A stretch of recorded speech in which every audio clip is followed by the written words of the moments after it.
Stop for a moment right now. Just take a breath. I want you to think about that one thing, the task you've been putting off, the one that whispers your name when you're trying to relax. It could be a simple email, a difficult conversation, or the first step on a huge project. You know what needs to be done. You might even have a clear plan. But when the moment comes to act, you freeze. It feels like wading through thick mud. A strange paralysis descends and you find yourself doing anything else, tidying, scrolling, researching, anything but the thing itself. And then comes the voice of self-criticism. Why can't you just do it? It's not that hard. Everyone else can manage this. What if I told you this struggle isn't a character flaw? What if it's not laziness or a lack of discipline? What if this very inability to just do it is a direct byproduct of a highly intelligent, deeply analytical mind? Let's look at the mechanics. Your brain has a powerful executive director, the prefrontal cortex. This part of your brain is responsible for complex planning, simulating future outcomes, and understanding subtle consequences. For many people, a task like write an email is just that, a single step. But for a highly analytical brain, it's never just one step. It's a complex web of possibilities. Your mind doesn't just see write the email, it sees what's the perfect tone, how will they interpret this phrase, what if they reply negatively, am I bothering them, should I attach the file now or later? Your brain is running dozens of simulations per second, trying to find the optimal path and avoid every potential pitfall. It's a superpower. But when faced with a simple start, this superpower creates a cognitive traffic jam. The sheer volume of analysis leads to overload, and the brain's response to overload is to freeze. This isn't a failure to launch. It's a system trying to process too much data before takeoff. You aren't lazy, your processor is just incredibly powerful. So, how do we work with this powerful mind instead of being paralyzed by it? We don't try to shut it down, we give it a different kind of problem to solve. Here are a few micro actions you can try, and they work almost instantly. First, redefine the first step. Your brain freezes because it's analyzing the entire staircase. Your only job is to focus on the single, smallest, most physical first action. Not write the report. It's open a new document. Not clean the kitchen. It's pick up one spoon and place it in the dishwasher. This action should be so small that it feels ridiculous to even think about it. This bypasses the analytical mind. There are no consequences to simulate for opening a document. It's too simple. And suddenly you've started. Second, name the simulations.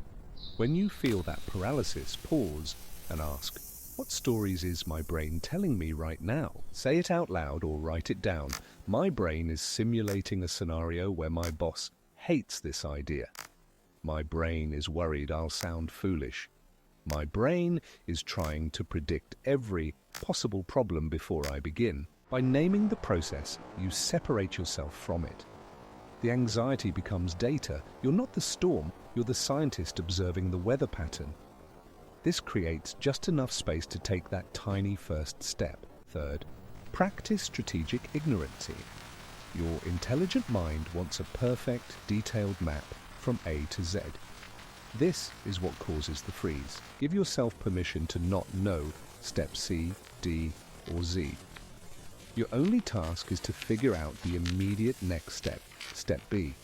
And only after step A is complete. Trust that the same powerful mind that gets you stuck in analysis will be there to solve the next problem when you actually get there. You're just feeding it one problem at a time. But there is one final idea, the most powerful one of all. It's about changing your relationship with that feeling of hesitation. When you feel the freeze, the overthinking, the analysis paralysis, your instinct is to fight it, to push it away, to get angry with yourself. Try this instead. Just for a moment, stop fighting and reframe the feeling. That feeling is not your enemy. It is your high-intelligence brain trying to protect you. It's the sound of a powerful threat detection and problem-solving machine doing its job. It's scanning the horizon for tigers, even when you're just trying to write an email. It's trying to build an unsinkable ship, even when you just need to cross a small stream. So, the final, most powerful step is to acknowledge it with gratitude. Silently or out loud say, "Thank you, brain, for trying to keep me safe.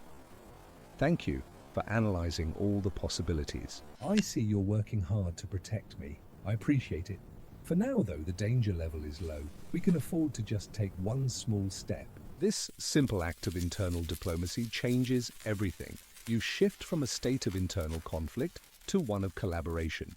You are no longer fighting your own mind. You are calming the guard dog, reassuring it that the rustling leaves are just the wind so you can open the door. This isn't an excuse to never do hard things.